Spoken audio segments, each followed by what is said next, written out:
A advocacia criminal, eu sempre falo, não é para todos. E o tribunal do júri, muito menos. Meu primeiro tribunal do júri foi em Embu das Artes. Eu até então, eu não... Logo quando eu peguei a minha OAB, e é o que eu sempre queria fazer, eu já tinha feito outros antes, mas só participando como estagiário, eu não podia falar. E a minha vontade era falar. Eu precisava falar. E eu não tinha essa... Primeiro que eu não podia falar. Quando eu peguei a minha OAB, eu não tive a oportunidade de falar. Porque eu trabalhava com uma pessoa e ela, não, você tem que esperar um pouco, tem que se aperfeiçoar um pouco mais. Pensei assim, eu já faço tudo. Eu sei de todo o processo. De tudo que precisa fazer aqui nesse tribunal. Falar é o de menos. Sei. Falar é o de menos. Porque eu sempre falo, o tribunal do júri, ele tem uma peculiaridade muito grande. Primeiro que você vai falar para 7 pessoas que você não conhece. 7 pessoas do povo.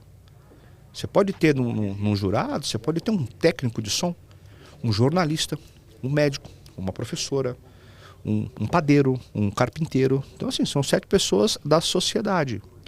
Você tem que ser uma pessoa agradável, você não pode falar muito alto, senão você irrita a pessoa. Imagina, 1h30 a pessoa gritando na sua cabeça.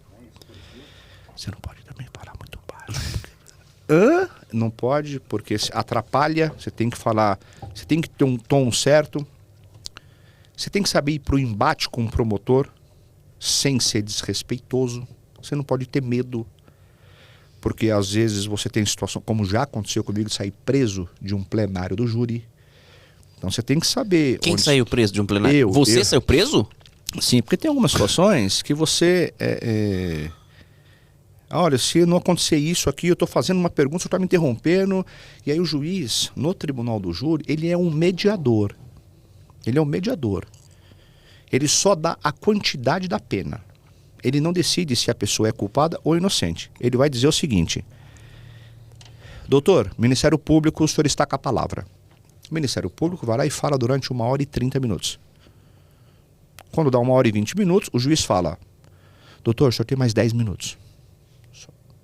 Aí termina o promotor e fala: doutor Fábio, o senhor está com a palavra. Eu vou e falo. Então ele fica só meio que tem alguma discussão, doutor, só um minuto, tal, volta. Então ele fica meio que mediano. Mas ele é a autoridade máxima ali. Quem decide se são culpados ou inocentes no tribunal do júri são os jurados.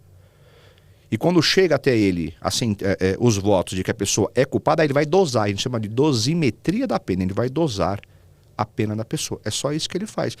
E muitas vezes você tem um juiz que é para ser imparcial e não sei se eu poderia falar isso aqui, mas já que eu estou aqui eu vou falar.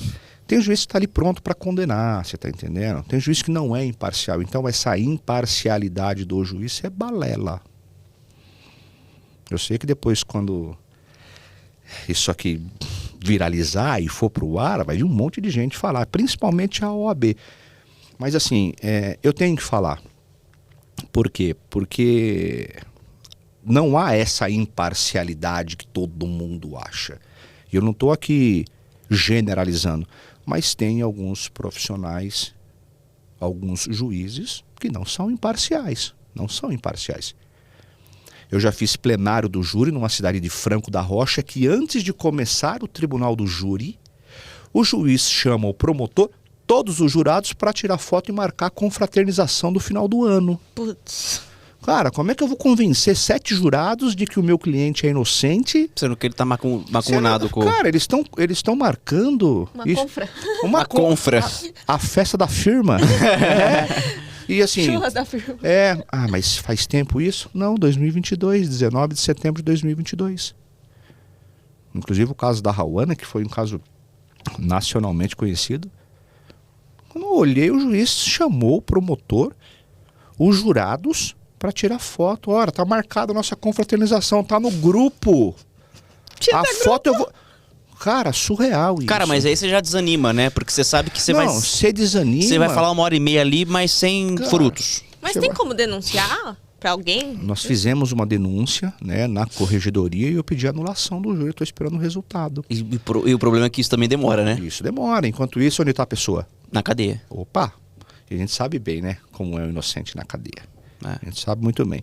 Então, essa imparcialidade não tem. Então, para você, votando no tribunal do júri, não é para qualquer um. E eu não estou desmerecendo quem não faz o tribunal do júri. Eu tenho excelentes colegas, eu conheço excelentes advogados que atuam no processo criminal até um determinado ponto. Dali para frente ele não segue, porque aí começa o rito do júri. Porque o processo, quando é um processo simples, sem ser muito técnico aqui, mas quando é um processo de roubo, tráfico, furto, receptação, quando chega na audiência o juiz dá uma pena, ele condena a pessoa a uma quantidade de pena.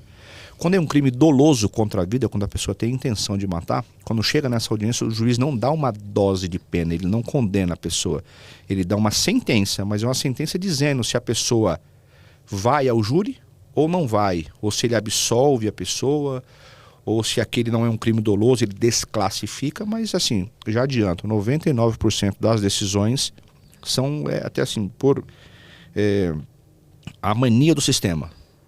A gente fala que o juiz de primeiro grau, que é esse juiz, se ele vê o mínimo de indício que a pessoa cometeu esse crime, ele já manda para o júri. Ele não segura essa batata quente. Tá entendendo? Até porque a lei diz, para condenar tem que ter provas. Mas para mandar ao tribunal do júri basta indícios.